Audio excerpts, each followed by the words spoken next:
informasi yang bisa kita dapatkan tentang kapan Nabi SAW lahir adalah hari Senin. Sebagaimana ketika beliau menyebutkan sebab kenapa rajin puasa Senin dan Kamis, beliau mengatakan bahwa hari Senin adalah hari di mana aku dilahirkan, yauma wulidtu wa yauma ub'atsu, dan hari pertama kali aku diutus, diberi wahyu oleh Allah Subhanahu wa taala. Itu yang meyakinkan kapan Nabi SAW lahir, yang pasti hari Senin. Lalu tanggal berapa, bulan apa, dan seterusnya, ulama berbeda pendapat. Bahkan sampai angka tahunnya saja, ulama berbeda pendapat. Karena orang di masa itu tidak begitu berkepentingan mencatat sejarah kelahiran mereka, selain lahir pada peristiwa ini, lahir pada peristiwa ini. Apalagi ketika itu mereka belum punya angka tahun. Dan mereka terhadap bulan itu acuannya adalah fisik. Jadi mereka melihat tanda alam, bulan di posisi ini, posisi ini. Tanggal persisnya mereka tidak begitu perhatian. Itu cara orang dulu dalam mengukur hari dan tanggal. Dan di Indonesia seperti itu sampai sekitar tahun 50-an. Masih seperti itu suasananya. Makanya simbah-simbah kita ketika kita tanya, "Dhisik lahir kapan, Mbah?" "Saelingku ngene.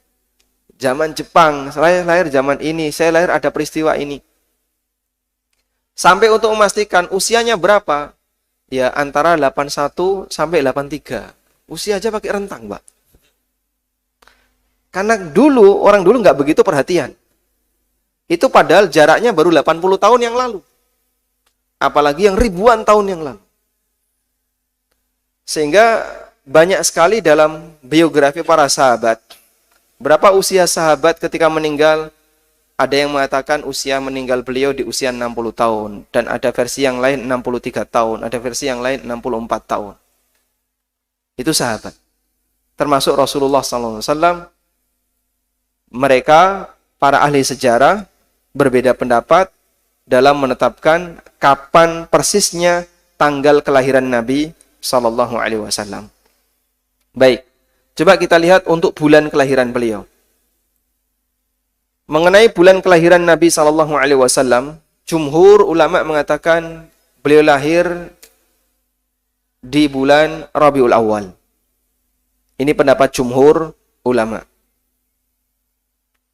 Bahkan Ibnul Jauzi mengklaim ijma' ulama Nabi SAW lahir di bulan Rabiul Awal. Tapi klaim ini tidak tepat, mengingat ada pendapat lain yang mengatakan bahwa beliau terlahir di selain Rabiul Awal. Ada yang mengatakan beliau dilahirkan di bulan Safar, ada yang mengatakan di Rabiul Akhir, bahkan ada yang berpendapat beliau dilahirkan di bulan Muharram, ada juga yang mengatakan beliau lahir di bulan Ramadan. Jadi bulannya beda-beda. Sudah? Kemudian yang jadi masalah begini. Kalau bulannya beda, berarti bulan apa saya harus merayakan Maulid? Apakah harus mengikuti Rabiul Awal? Ataukah mengikuti bulan yang mengatakan, ataukah mengikuti pendapat yang mengatakan bulan Ramadan? Atau mengikuti pendapat yang mengatakan bulan Muharram? Padahal itu jaraknya jauh. Lalu bulan apa saya harus mengikuti peringatan Maulid? Baik, itu jadi catatan. Selanjutnya, mengenai tanggal kelahiran beliau.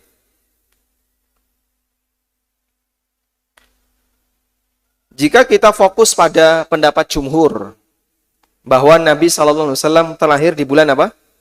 Rabiul Awal. Lalu tanggal berapa beliau dilahirkan? Ada banyak versi. Ada yang mengatakan tanggal 8, tanggal 10, tanggal 12, tanggal 17, dan seterusnya.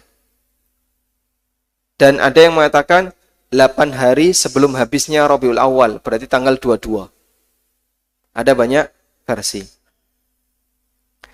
Dan sebagian ahli sejarah merojihkan, menguatkan pendapat yang mengatakan bahwa beliau dilahirkan 40 tahun setelah kekuasaan Kisra Anushirwan. Kisra Anushirwan, dan itu bertepatan pada akhir April, 20 April tahun 571 Hijriah, yang kalau diukur bertepatan dengan 9 Rabiul Awal. Nah, tarjih ini, sisi penguatan ini disebutkan oleh Syekh Al-Mubarakfuri dalam Ar-Rahikum Makhtum, sirah nabawiyah yang terkenal itu. Baik. Dipahami di sini jamaah? Maksudnya gimana ini, Pak? Maksudnya begini. Kalau terjadi ikhtilaf terkait hari kelahiran Nabi SAW, sementara perayaan Maulid itu diselenggarakan untuk mengenang tanggal kelahiran beliau, yang jadi pertanyaan, terus kita harus ikut pendapat ahli sejarah yang mana? Karena ahli sejarah beda pendapat. Apakah ikut pendapat pertama, kedua, atau ketiga? Nanti jadinya ada banyak peringatan Maulid. Peringatan Maulid versi pendapat A, Rabiul Awal. Peringatan Maulid versi pendapat B, Ramadan. Pak, kok ada peringatan apa ini? Maulid Nabi SAW. Ini menurut pendapat siapa? Katanya ada yang mengatakan Ramadan beliau lahir, maka kita rayakan Ramadan. Pak, ini lebih cocok nuzulul Quran, bukan Maulid Nabi. Nah, jadinya kan tidak ya la yastaqim, tidak konsisten. Mau di posisi mana kita harus merayakan Maulid. Baik. Sementara untuk tanggal wafatnya beliau sallallahu alaihi wasallam, beliau meninggal pada hari Senin tanggal 12 Rabiul Awal tahun 11 Hijriah. Beliau meninggal di hari Senin tanggal berapa? 12 Rabiul Awal tahun 11 Hijriah. Dan pernyataan ini banyak disampaikan oleh para ahli sejarah karena wafatnya Nabi SAW itu yang mencatat lebih banyak daripada kelahiran beliau. Tayyib. Muqaddimah yang ke berapa? 7. Udah 10, Pak. Enggak apa-apa ya. Beda nomor enggak apa-apa ya. Yang penting enggak ada yang kececer ya. Tayyib. Para sahabat